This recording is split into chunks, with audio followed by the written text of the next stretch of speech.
My girlfriend texted, "I'm flying to meet my online boyfriend for Valentines." I replied, "What?" Then I canceled the credit cards and left her stranded at the airport.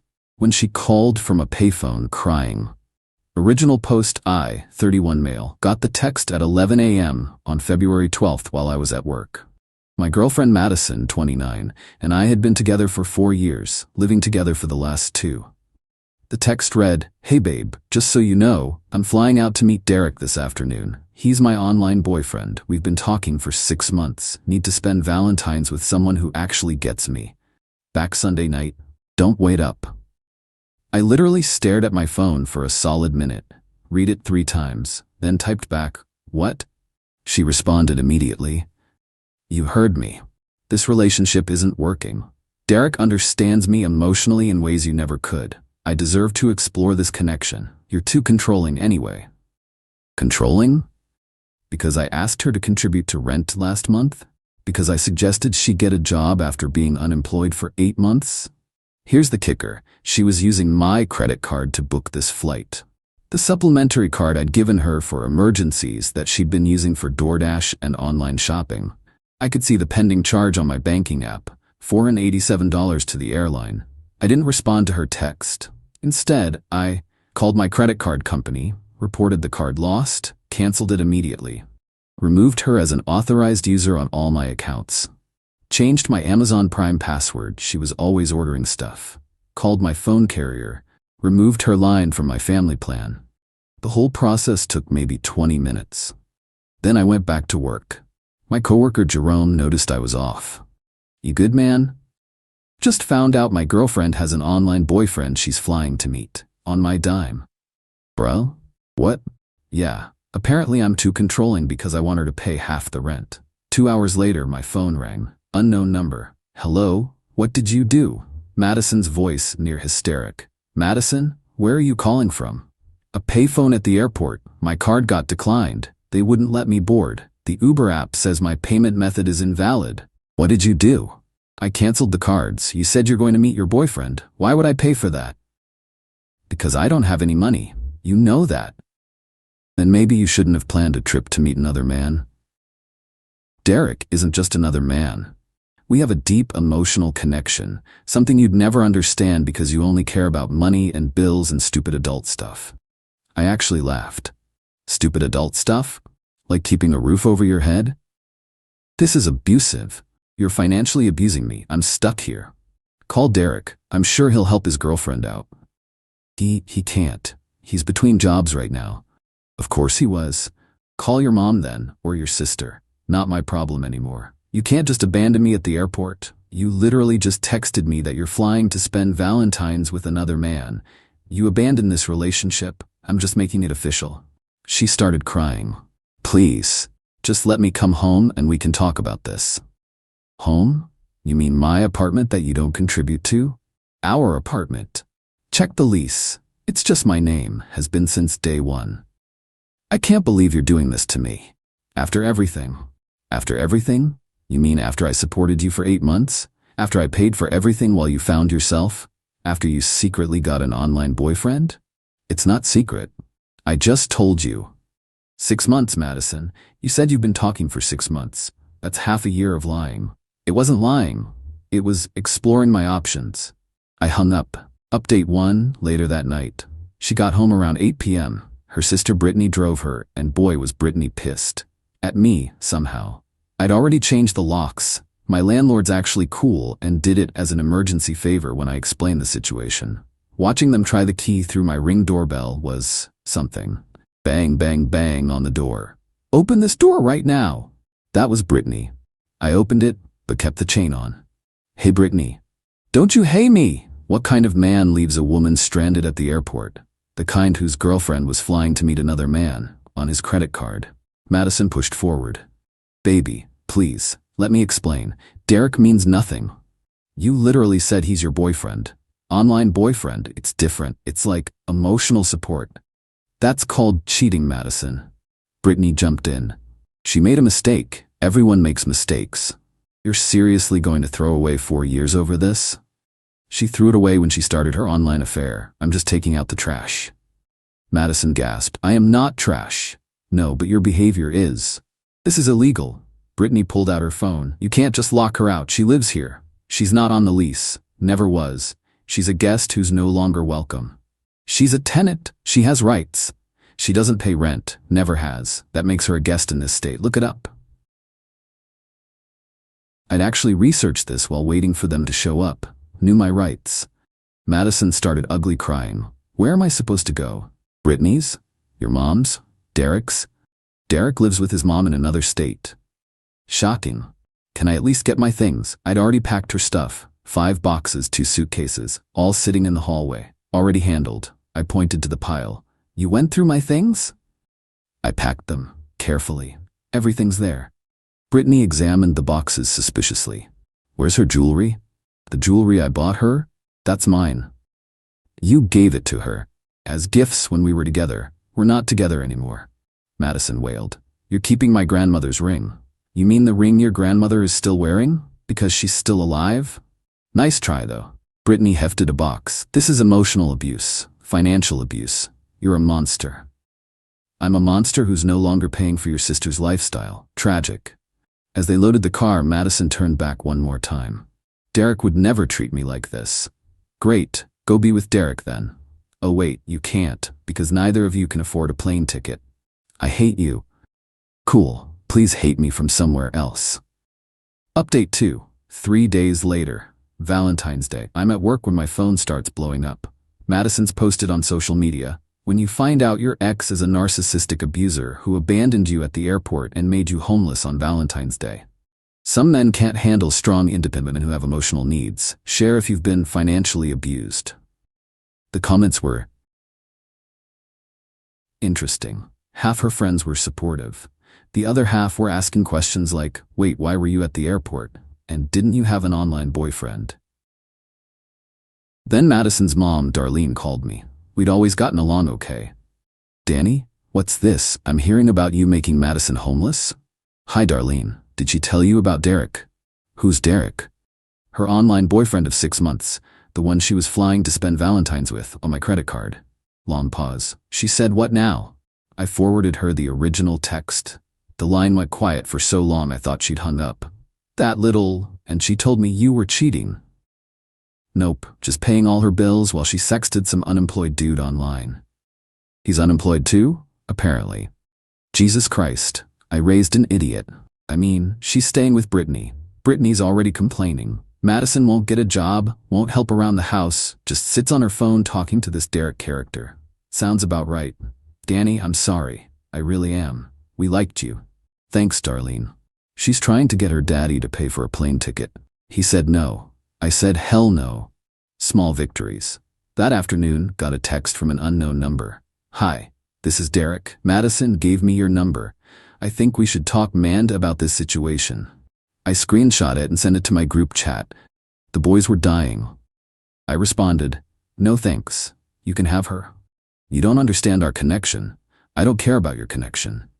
She says you're holding her stuff hostage. She has all her stuff. She says you kept valuable items that belonged to her. Everything I kept, I paid for. That's not very gentlemanly. Neither is sexting another man's girlfriend for 6 months, yet here we are. Madison says you're abusive. Madison says a lot of things. How's that working out for you? You gonna buy her that plane ticket? No response. Guess Derek's mom said no too. Update 3. 1 week later. The extinction burst, as they call it, came exactly 1 week after the airport incident. First, Madison tried to break into the apartment at 2 a.m. She still had her key fob for the building entrance, but not the apartment key. My Ring doorbell caught her trying to jimmy the lock with a credit card. Whose credit card, I wonder? She gave up after 10 minutes and left a note. We need to talk. You're being unreasonable. Derek and I are just friends now. Please give us another chance. I love you. Just friends already? That was fast. Next morning, I get a call from my HR department. Someone filed an anonymous complaint saying I was bragging about making a woman homeless and creating a hostile work environment. My manager Brad called me in. Danny, what's going on? I showed him everything. The texts, the doorbell footage, the whole mess. Jesus, your ex is psycho. Yeah. We'll note this as a personal matter. Try to keep it out of the office. Already am. Jerome's the only one who knows. Cool. Sorry you're dealing with this, man. Then came the desperate measures. Madison created a GoFundMe. Help me escape my abusive ex and start fresh. The description was a masterpiece of fiction. According to her, I'd been emotionally abusive for years, controlled all the money, isolated her from friends and family, and when she tried to leave, I sabotaged her escape and made her homeless. Goal: $5,000. She raised $73, all from Brittany. The comment section turned into a battlefield when one of my buddies posted, "Didn't you cheat on him with some online dude?" Madison deleted the whole thing within hours. But the best part? Derek reached out again. "Hey man, I think there's been a misunderstanding about Madison and me. We're just friends, always have been. She's like a sister to me." "Brother, I saw the screenshots she sent you. Those aren't sibling appropriate." "What screenshots?" "Oh boy." Madison had been sending him nudes and telling me they were having an emotional affair. But apparently Derek thought they were just friends. I forwarded him one of her texts to me about their deep romantic connection. His response: "WTF? She said you were separated. She said she was single. I have a girlfriend." "You have a girlfriend and you've been talking to Madison for 6 months? As friends, we play the same online game. My girlfriend knows about her." "Does your girlfriend know Madison thinks you're together?" "Holy shit, no. BRB. An hour later, Madison called from Brittany's phone, screaming, "You ruined everything. Derek blocked me. His girlfriend messaged me, you're evil." I just told him the truth. We were in love. He has a girlfriend, Madison. That's just someone he plays games with. No, that's his actual girlfriend of 2 years. You're the side chick who wasn't even a side chick. I am not a side chick. You're right, side chicks usually know they're side chicks. You're just delusional. She hung up. Brittany texted me an hour later. "She won't stop crying. Please just talk to her." "No, she's driving me insane. She's your sister. I'm kicking her out tomorrow if you don't take her back." Good luck with that.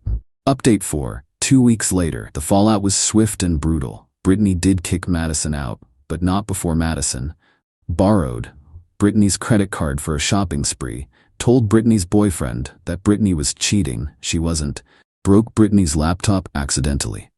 Madison moved back with her parents. That lasted exactly 3 days before her dad gave her an ultimatum: get a job or get out. She chose option 3, try to crawl back to me. The text started nice: "Hey, can we talk? I miss you, I made a mistake." Then escalated: "You owe me after everything I did for you. I decorated your apartment, I was there for you." Then turned nasty: "You'll never find anyone like me. You're gonna die alone. I was the best thing in your pathetic life." I didn't respond to any of them. But I did screenshot everything for the restraining order I was considering. The Flying Monkey Brigade was in full effect. Her cousin reached out: "Madison's really struggling. Can't you just help her out a little? She has nothing. She has what she's always had, nothing she's earned herself." That's cold. That's accurate. Her aunt tried: "You lived together for 2 years. Doesn't that mean anything?" "It means I supported a leech for 2 years too long." She's not a leech. She's just finding herself. She found herself an online boyfriend. How'd that work out? Even Derek's girlfriend reached out: "Hi, I'm Alyssa. Thank you for exposing Madison. Derek showed me everything. He thought she was just a gaming buddy. She was sending him inappropriate photos he never asked for. We're working through it, but I wanted you to know you did us a favor." "No problem. Sorry you're dealing with this too." She's now messaging all his friends trying to break us up. The girl is unhinged. Yeah, that tracks. Update 5. 1 month later, Madison got a job at a coffee shop. Lasted 4 days before she was fired for giving away free drinks to make friends and showing up 2 hours late because mornings are hard. Her mom called me: "Danny, I'm at my wit's end. She won't work, won't help around the house, just stays on her phone trying to find a new online boyfriend. Can you please just talk to her? Maybe it'll motivate her?" Darlene, no disrespect, but Madison is 29 years old. She needs to figure her own life out. She says you ruined her life. She ruined her own life when she decided to cheat. The Derek thing wasn't even real. The betrayal was real, the lying was real, the entitlement is definitely real. What am I supposed to do with her? What you should have done years ago: stop enabling her. Darlene sighed, Her father wants to kick her out. Good. Danny. Darlene, she's never had consequences for anything. That's why she's like this. 2 days later, Madison was given 30 days to find her own place. The meltdown was spectacular. Brittany posted about it. They weren't speaking, but Brittany loved drama. My sister really just told our parents that kicking her out is abuse and threatened to call elder services. They're 52 and 54. I cannot. Madison tried one more Hail Mary. She showed up at my work. Security called me. There's a woman here, says she's your girlfriend? Ex-girlfriend. Do not let her in. She says it's an emergency. Unless she's literally dying, it's not my emergency. I watched on the security monitor as they escorted her out. She was carrying a box of what looked like my stuff, probably things she'd hidden when she moved out, planning to use them as an excuse to see me. She texted from the parking lot. I have your college sweatshirt and your favorite mug. Let me up and we can talk. Keep them. Consider them a parting gift. You don't even want your stuff back? Not if it means seeing you. You're so cruel. I'm consistent. You should try it. Update 6 weeks later. The universe has a sense of humor. I'm at the grocery store just buying normal stuff when I run into Derek. The actual Derek, in my city. He recognizes me from my social media. Madison had shown him pictures while trash-talking me. Danny? Derek? Most awkward handshake ever. What are you doing here? I asked. Moved here for work. My girlfriend got a job transfer. Madison doesn't know we're here. Congrats on escaping that. Man, I'm so sorry about everything. I genuinely thought she was just a gaming friend. She made our guild super weird. Had to kick her out. She got kicked out of an online guild? She started drama with literally everyone. Told all the women their boyfriends were hitting on her. Told all the men she was single and interested. It was chaos. Sounds about right. How are you doing? Better every day she's not in my life. I heard she's working at a restaurant now. Really? Good for her. Yeah, my girlfriend's friend saw her. She's a hostess at that place downtown. The one with the weird salads. Grove and Garden? That's it. We parted ways, but I was curious. Madison, working? For more than a week? I had to see this. I went by Grove and Garden that weekend with my buddy Tyler, needed a witness. Madison was indeed working. She looked miserable, forcing smiles at customers. She saw me, froze, then tried to act professional. Table for two? Yes, please. She seated us without another word, but her hands were shaking. Tyler was trying not to laugh. Our waiter came by. Can I start you with drinks? Actually, I said, loud enough for Madison to hear, I'm taking my girlfriend here next week. Is the service usually good? Madison dropped a stack of menus. The waiter, oblivious, said, oh yeah, we're great. Special occasion? 6-month anniversary. She's amazing. Actually appreciates everything I do for her. Tyler kicked me under the table, grinning. Madison stormed off to the bathroom. She didn't come back out while we were there. Tyler was dying. Bro, you're evil. She wanted to hurt me. I'm just living my life. You don't have a girlfriend. She doesn't know that. We left a massive tip for the waiter and left. Madison texted that night. I see you've moved on. I didn't respond. She's probably using you for money too. Still didn't respond. I hope you're happy. I was, actually. Final update. It's been 3 months since the airport incident. Life's good. Madison is still working at Grove and Garden Miracle. Still living with her parents. Still single, according to Brittany. They made up, then fell out again, then made up again. Toxic sister's gonna toxic. She tried to start another online relationship with some guy from Australia. He blocked her after she asked him to pay for her plane ticket on their second video call. Her parents finally put their foot down. She pays rent now or she's out. She's paying, barely, and complaining about it on social media daily. Living with toxic parents who charge their own daughter rent. This is what late-stage capitalism looks like. Her mom commented, late-stage capitalism is your father and I working full-time in our 50s while you complain about working 30 hours a week. Darlene's done playing. As for me, I'm good. Got a promotion at work. Turns out not having someone draining your emotional and financial resources does wonders for your career. Apartments cleaner. Bank accounts healthier. Mental health's definitely better. Started casually dating someone from my gym. Her name's Nicole. She has a job, her own place, and hasn't once mentioned having an online boyfriend. The bar's underground at this point, but she clears it easily. Madison found out, small city, people talk. She texted, already replacing me? Classic. I actually responded to this one. Madison, you replaced yourself 6 months ago with Derek. I'm just accepting your resignation. He never meant anything. Neither did I, apparently. Have a nice life. Blocked her for the final time. Brittany messaged me yesterday. Just so you know, Madison tells everyone you're the worst ex ever. Good. She says you financially abused her. By not funding her affair? She says it wasn't an affair. What does she call it? Emotional exploration. Is that what we're calling it? She also says Derek was your fault. How? If you'd been more emotionally available, she wouldn't have needed to find someone else. If she'd been employed, she could have paid for her own plane ticket. LMAO, fair. How's she doing, really? Honestly, same as always. Nothing's ever her fault. Everyone's against her. Life's unfair, you know? Yeah, I know. For what it's worth, even my parents think you did the right thing. Thanks. She's already talking to some new guy online, from Canada this time. Good luck to him. He's 45 and married. Of course he is.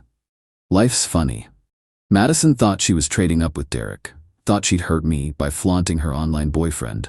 Thought I'd come crawling back when she played the victim. Instead, she played herself. Lost her meal ticket, her housing, her dignity, and even her fake boyfriend. All because she couldn't appreciate what she had and thought she deserved better while contributing nothing. The best revenge? I didn't even have to plan it. Just stopped enabling her and let reality do its thing.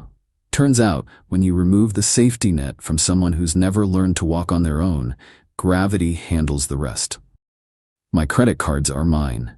My apartment is peaceful. My life is drama-free. And Madison? She's still at that hostess stand, forced to smile at customers, living with her parents, trying to find another man to fund her lifestyle. Oh, and Derek and Alyssa?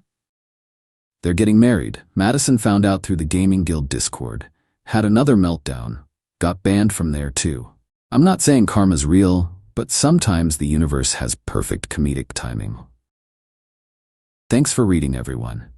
Remember, when someone shows you who they are, believe them. And when they try to take advantage of you, show them who you are. Someone who won't stand for that BS. Peace out.